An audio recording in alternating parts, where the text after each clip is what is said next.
5장 17절에서 25절 말씀을 통해 나를 지켜야 하나님 나라를 지킬 수 있다. 나를 지켜야 하나님 나라가 세워진다 라는 제목으로 하나님 말씀 증거하도록 하겠습니다. 나를 지켜야 하나님 나라가 세워집니다. 똑같은 제목으로 다음 주에 또 함께 말씀을 나누려고 합니다. 오늘 이렇게 좀 나누고 싶은 내용들이 좀 많아가지고요. 오늘 앞부분 좀 중심으로 살펴보고 다음 주는 동일한 제목으로 또 뒷부분 좀 살펴보도록 하겠습니다. 힘에는 책임이 따릅니다. 우리나라 그 조선시대 임진왜란 당시의 왕이 선조였거든요. 그는 외적이 침략했다라는 이야기를 듣고요. 한양 도성을 버립니다. 지금도 그렇지만 당시 한양에도 가장 많은 인구가 살고 있었거든요. 그 사람들 다 버리고 나 혼자 살겠다고 도망가 버립니다. 그 왕이 그러니까 나라가 제대로 지켜질 리가 없죠. 심지어 선조 왕은요, 도망가는 와중에 이 분조라고, 뭐냐면 조정을 둘로 나누는 거, 이 분조를 해가지고 이 나머지를 세자인 광해군에게 맡기고 네가 이 나라를 지켜라. 그리고 본인은 계속 북쪽으로 도망을 갑니다.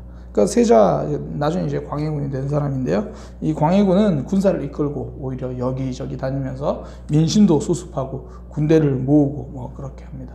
아들은 그렇게 하고 있는데 본인은 어쨌든 도망갈 궁리만 하고요. 그러니까 그런 왕이 다스리는 나라, 다른 나라에게 침략 당하지 않는 것이 기적이죠. 그러니까 왕이라는 직책에 걸맞는 책임의식이 없는 거예요. 성경을 봐도 선지자들이 주로 왕을 많이 책망하거든요. 아합 왕을 책망하고 아하스 왕을 책망하고, 사실 백성들도 우상 숭배에 빠져 있습니다. 그런데 무엇보다도 먼저 왕을 책망합니다. 그들에게 책임을 물으시려는 거죠. 그러니까 우리는 대부분 기도 제목이 뭐냐면 왕이 되는 거거든요. 그러니까 더 높은 자리, 더 좋은 자리, 그 자리에서 누릴 수 있는 것이 더 많다라고 생각합니다. 혹시 우리 자녀들, 지금은 이제 우리 청년들이 많이 커서 우리 부모님들도 기도 제목이 많이 현실적이 되셨는데, 그 어릴 때 우리 자녀를 놓고 예를 들어 똑같은 상황이라도 이왕이면 사장님 됐으면 좋겠고 더 높은 사람 됐으면 좋겠고 그거 기도하잖아요. 그 자리에서 누릴 수 있는 것이 많다고 그거 먼저 생각하거든요. 근데 하나님은 그 자리에 앉은 사람들이 감당해야 될 책임을 먼저 말씀하시는 거예요. 그러니까 너희가 왕이면 하나님 앞에 더 진실하라. 책임을 먼저 이야기하는 거죠. 그러니까 예수님의 제자들도 서로 높은 자리에 앉고 싶다고 말할 때요, 자세히 읽어보면 예수님은 높은 자리가 틀렸다고 말하지 않으세요. 높은 자리가 뭐 하는 자리인지를 알려주세요. 그러니까 누구든지 높아지려는 사람은 섬기는 자가 되어야 하리라. 그러니까 이 높은 자리에 올라가서 섬기는 그 책임을 놓치지 말라는 거예요. 그러니까 큰 힘에는 큰 책임이 따른다는 거거든요. 오늘 본문에 이 장로들에 대한 이야기를 합니다. 당시에 말하는 장로들은 오늘날 말하는 목회자들입니다. 영적으로 교회를 이끌어가는 리더들. 근데 자세히 보면 감당해야 될 책임이 굉장히 많아요. 오늘 앞부분만 좀 살펴본다 그랬는데, 잘 다스리는 사람. 그러니까 리더로서 역할을 잘 하라는 말이죠. 말씀과 가르침에 수고하는 사람. 그 쭉 나열된 게 결국 대부분이요, 책임을 이야기하는 거예요. 지도자의 위치에 앉은 만큼 책임을 감당하라는 이야기입니다. 왜 이렇게 책임에 대해서 말씀하십니까? 리더가 책임을 감당하지 못하면 공동체가 흔들리기 때문이에요. 그 기독교인들이 왜 독서를 해야 하는가라는 주제로 최근에 책이 나왔는데, 독서광에서 독서광으로, 제목이 되게 재밌지 않아요? 독서광에서 독서광으로. 그 책에 보면 목회자가 독서를 해야 하는 이유에 대해서 이야기를 하면서, 설교 좀 준비를 위해서도 책을 봐야 하지만 리더이기 때문에 책을 봐야 한다, 그런 내용이 있어요. 그러니까 리더가 책을 보지 않으면 시대를 보는 눈을 잃어버린다라는 거죠. 결국 수많은 이들을 시대와 동떨어진 편협한 크리스찬으로 만들어낸다라고 말하는 겁니다. 그러니까 앞에 선 사람들이 책임을 감당해야 되는 이유, 그러니까 그래야 공동체가 단단해지고 든든하게 세워지기 때문이거든요. 그런 의미에서 오늘 본문 말씀은 당연히 목사로서 제가 새겨들어야 하는 말씀입니다. 또 좀 확장을 하면요, 하나님께 쓰임받는 모든 이들이 또 들어야 하는 말씀이 되겠죠. 그러니까 리더에게 책임이라는 단어, 이 단어를 쓰임받는 각자에게 적용하면 결국 나 자신을 좀 지키라, 그런 이야기가 되는 거거든요. 내가 감당해야 될 것들을 하면서 나를 지키라, 내 마음을 지키라. 그러니까 하나님께 쓰임받는 이들은 각자의 삶을 어떻게 지켜야 하는가, 그런 내용으로 오늘 받아들일 수 있다는 거죠. 그러니까 리더가 책임을 감당할 때 공동체가 든든히 세워지는 것처럼 쓰임받는 성도 각자가 나 자신을 지킬 때 하나님 나라가 든든하게 세워진다는 거죠. 하나님 나라에는 사실 우리 모두가 각자 쓰임받는 사람이거든요. 어느 한 사람 무임승차가 없습니다. 제가 사역을 해보니까 보이지 않는 사역이 진짜 힘이 될 때가 많더라고요. 묵묵히 차량 운행하시는 분들, 교회 왔다가 가시는데 청소하시는 분들, 보이지 않죠. 근데 교회는 그 힘으로 세워지는 거예요. 그러니까 우리 각자가 어떤 모양으로든 쓰임받는 사역이거든요. 저는 보통 그런 사역을 제가 표현하기를 윤활유라고 저는 표현을 많이 해요.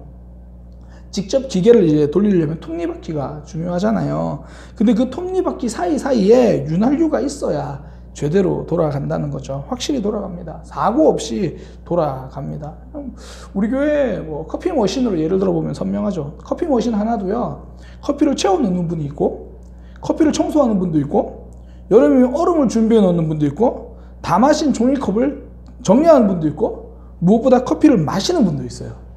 요즘은 이 역할이 굉장히 중요합니다. 빨리 마셔줘야 다음 분이 신선한 커피를 마실 수 있거든요. 교회에서 식사가 없다 보니까. 그러니까 이런 일들, 때로는 이거를 한 사람이 다 하기도 하고요. 마시고 정리하고 다 하시는 분도 있고, 때로는 또 각자 하는 경우도 있어요. 그러니까 눈에 띄게 톱니바퀴처럼 섬기는 분들도 있지만, 이런 거 커피 마신 하나가 운영되기 위해서도 윤활유처럼 섬기는 분들 있다라는 거예요. 우리 모두가 쓰임받는 사람이라는 얘기입니다. 어떤 모습이든지 쓰임받는 사람이죠. 그러니 오늘 말씀을 통해서 나를 지키는, 쓰임받는 삶 살아가는 내가 나를 지키는 삶이 무엇인지 좀 그걸 살펴보려고 합니다. 나도 넘어지지 않기 위해서, 또 공동체가 나를 통해 든든히 세워가기 위해서 내가 지켜야 할 것이 무엇인가, 좀 그걸 살펴보려고 하는 거예요. 먼저는 목표를 다르게 하라는 겁니다. 그러니까 잘하는 것이 목표가 되지 말고 존경받는 것이 목표가 되도록 하라. 잘 다스리는 장로들을 배나 존경받는 자로 알라. 그러니까 더 많이 존경하라, 그렇게 이야기를 하잖아요. 다른 말로 하면, 그러니까 다스리는 사람은 더 많은 존경을 받을 수 있는 삶을 살라는 이야기예요. 그러니까 적당히 감당하는 삶이 아니라 어떤 일에 쓰임 받든지 그 일에 배나 인정받고 배나 존경받는 사람이 되어라. 그러니까 설거지를 해도 아름답게 하는 사람, 설거지를 잘하는 사람은 많습니다. 그 일을 아름답게 하는 사람은 적습니다. 요즘 제가 집에서 가끔 음식을 합니다. 할 수 있는 것은 김치찌개. 제가 요즘 김치찌개를 한다고 사실 좀 만나는 분들에게 자랑을 좀 해요. 어제도 그 김치찌개를 먹었습니다. 제가 요리를 한다, 김치찌개를 한다고 해서 제가 칼을 잡는다고 오해하시면 안 돼요. 제가 뭔가를 하면 아내는 일이 2배가 돼요. 일단 마트에서 저희는 좀 큰 덩어리 고기를 사오거든요. 그럼 아내가 그걸 다 잘라요. 깍둑썰기로 다 잘라 놓습니다. 그리고 제가 김치찌개를 한다 그러니까 이제 김치를 다 썰어 줍니다. 그러고 나서 저에게 물어요. 신랑님 더 필요한 건 없어요? 그러면 제가 말하죠. 양파 1개 반 썰어주세요. 대파도 필요합니다. 그러면 아내가 양파를 가지고 와서 까서 씻어서 썰어서 그릇에 딱 담아줍니다. 그리고 저한테 물어요. 두부는 넣으실 건가요? 그러면 넣는다 그러면 얼마를 넣으실 건가요? 이만 넣는다. 그럼 또 다 깍둑 썰어놔요. 그러니까 제가 하는 거는 그냥 불 앞에 와서 아내가 썰어준 고기 볶고, 아내가 썰어준 김치 넣고, 그 김치 볶다가 물 넣어서 또 아내가 준비해 놓은 거 다 넣고 이제 한참 끓이다가 간 보고 맛있네. 제가 하는 끝이에요. 제가 그렇게 하고 나면요, 설거지 거리는 더 많아져요. 그래도 한 번도 아내가 저한테 당신한테 맡기면 어떻게 손이 2배 돼 간다, 이런 말 한 번도 하지 않더라고요. 겉으로는 안 했어요. 그러니까 내가 안 하면 되는 게 없네, 이런 말 한마디도 하지 않았어요. 겉으로는. 그러니까 저는 제 아내가 주방 일을 잘한다고 생각해요. 근데 주방 일 잘하는 걸 넘어서 제가 설교 시간에 너무 아내 자랑을 많이 해서 장모님이 그러지 말라 그러셨는데, 그러니까 잘하는 걸 넘어서 아름답게 한다고 생각을 해요. 존경받게, 존경합니다. 존경받게 하는 거죠. 다음 주도 김치찌개 해야지. 그러니까 청소도 잘하는 사람이 있고 그 일을 아름답게 해내는 사람이 있다라는 거예요. 그러니까 그 사람이 하면 깨끗한데 하고 나서 그 사람만 영웅이 되는 경우가 가끔씩 있잖아요. 이건 이렇게 하는 거고 저건 저렇게 하는 거고 이건 그렇게 하면 안 돼 하고 나면 그 사람은 영웅이 되는데 정말 깔끔한데 아름답지는 못했다라는 거죠. 사실 요즘 차별금지법이 이슈가 되잖아요. 결론부터 좀 말씀을 드릴까요? 차별금지는 기독교인들이 앞장서서 해야 합니다. 그 차별 금지하는 거. 절대 사람을 차별하면 안 되잖아요. 누군가 다른 사람을 차별한다 그러면 기독교인이 가서 말려야죠. 차별하면 안 됩니다. 차별 금지. 근데 문제가 되는 건 이제 동성애잖아요. 동성애 문제 때문에. 그 법이 제정되면 동성애 설교를 한다, 아니면 못 한다. 의견들이 굉장히 많아요. 저도 법을 좀 살펴봤는데, 그 법이 이렇게 이제 돼 있어요. 공공성에 대해서 차별하지 마라. 그런 이제 의미라는 거죠. 예를 들어, 이제 학교에서 이렇게 공무원을 뽑는데, 저는 동성애자입니다. 그럼 당신 공무원 탈락. 이런 식으로 이제 공공적인 부분에서 차별하면 안 된다. 그래서 그런 거기 때문에 신앙과 종교적 가르침을 제한하는 건 아니다. 이렇게 말하는 쪽이 있고요. 그래서 아니다. 그렇게 되면 설교도 못 한다. 이렇게 말하는 쪽도 있고요. 어느 게 맞는지 아세요? 원래 법은 유권 해석이 달라요. 그러니까 똑같은 법인데 이렇게도 해석하는 사람은, 그러니까 이걸 확대 해석하면 이렇게도 되고 이걸 문자적으로 해석하면 이렇게 되기도 하고, 그래서 사실 이걸 어느 쪽이 맞다라기보다는 본인이 주장하고 싶은 대로 이렇게 따라서 주장을 하더라고요. 그런데 중요한 거는 제가 그 얘기를 하려고 하는 게 아니라, 교회가 이 차별금지법에 대해서 동성애 부분에 대해서 빼고 차별금지법을 제정하자. 우리 차별을 옹호하는 건 아니다. 차별하지 말아야 된다. 그러나 동성애 문제 쭉 이야기를 해요. 근데 그렇게 말하는 교회의 모습을 세상인들이 좋지 않게 본다는 거예요. 그 이유가 뭐냐면 그 일을 추진하고 진행하는 모습 때문이에요. 점점 과격해지고 정치 권력화되어 가고 있다는 거죠. 그러니까 앞뒤 문맥 없이 무조건 자기 소리만 내는 모습 때문이라는 거예요. 아름다운 일을 이루겠다고 하면서 모습은 아름답지 않더라는 거죠. 종교적 진리를 이야기하는데 그 모습은 추한 경우가 많더라는 거예요. 소크라테스가 이런 얘기를 합니다. 2번 잘못된 일을 저질러서 올바른 일을 만들어낼 수는 없다. 무슨 이야기냐면, 잘못된 일을 이거 일이 잘못됐어. 그러니 그걸 뒤집기 위해서 또 다른 잘못을 저지른다고 해서 그 잘못된 일이 바른 게 되는 게 아니라는 거예요. 그러니까 예를 들어 이런 거예요. 요즘 가짜뉴스 많다는 이야기 많이 하잖아요. 가짜뉴스 실제로 많죠. 가짜뉴스를 없애기 위해서 모든 언론을 통제한다. 이럴 수는 없다라는 거예요. 잘못된 것을 뒤집기 위해서 또 다르게 잘못되게 해서 안 된다. 이게 쓰임받는 삶에서도 동일하다는 이야기입니다. 하나님은 우리에게 잘하는 것을 넘어서 존경받는 것, 아름답게 하는 것을 원하신다는 거죠.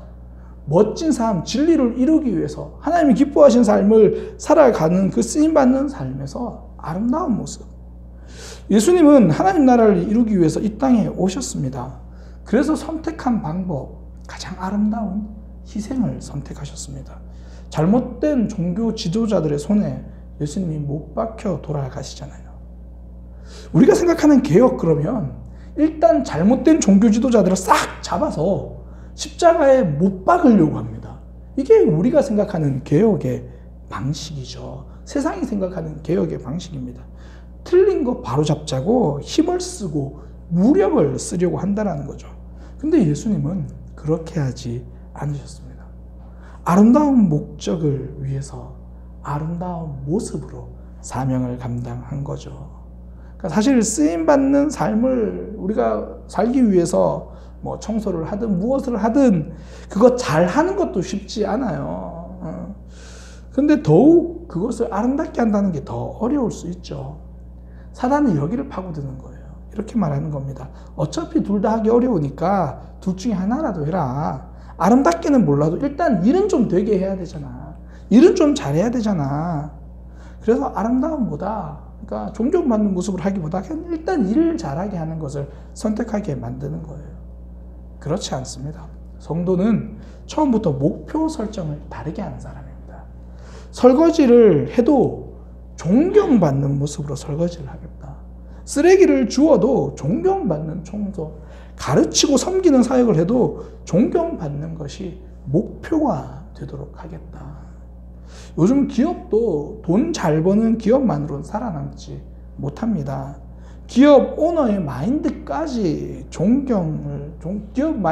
기업 오너의 마인드가 존경하게 되기를 기대하잖아요. 그러니까 기업도 경영 목표를 바꾸는 시대가 되었거든요.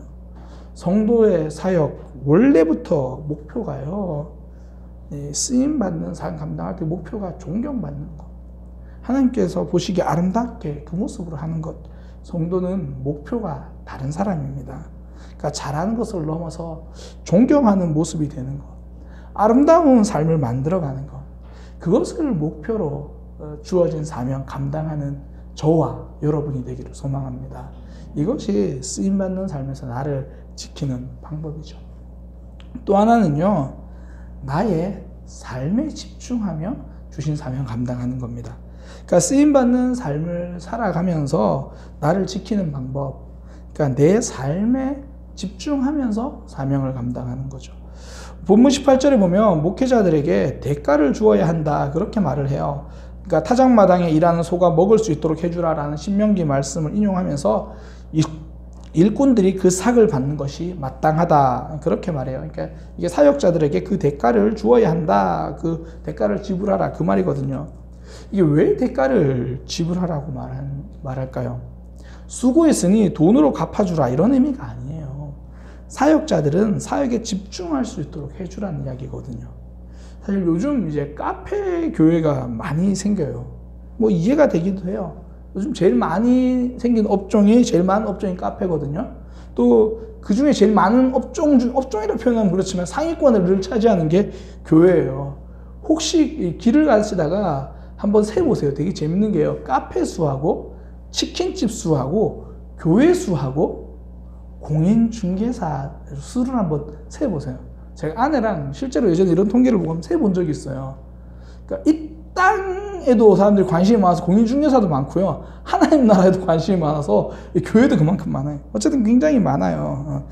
그러다 보니까 이 교회와 카페를 같이 하자 그러면서 카페 교회 뭐 생길 수 있는 것 같아요. 근데 재밌는 거는 많이 생긴다는 말의 또 다른 말은요, 많이 망한다는 이야기거든요. 그러니까 카페가 많이 생기는 만큼 많이 문 닫아요. 그러니까 카페를 하나도 제대로 운영하는 게 쉽지 않다는 거예요. 교회는 어떻습니까? 요즘 교회가 3개 세워질 때 4개 문 닫는다고 말을 합니다. 1.5개 세워질 때 2개 이상이 문 닫는다라고 그렇게 이야기를 하죠. 그러니까 교회 하나를 세워가는 것도 쉽지 않습니다. 그러니 가장 쉽게 망하는 카페와 교회를 동시에 한다는 거, 이거 보통 능력은 아닌 것 같아요. 그러니까 쉽지 않다는 이야기입니다. 제가 담임 목회를 해보니까요, 목회 하나에만 전념하기도 쉽지 않습니다.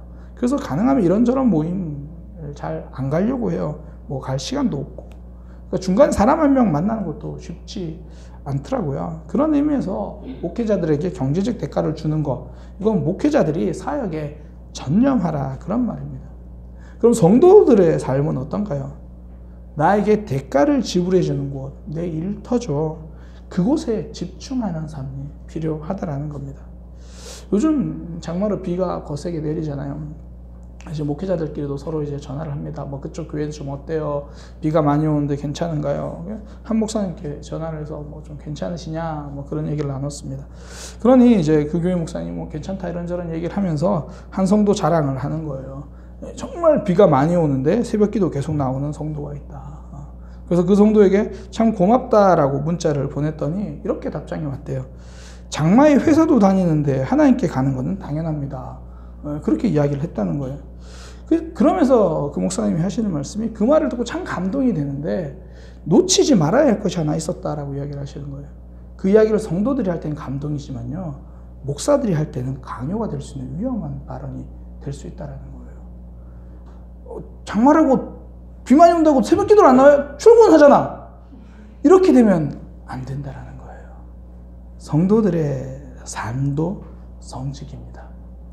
그곳에 집중하는 것이 쓰임받는 삶이라는 거예요. 직장에서도 하나님 나라처럼 살아가는 거죠.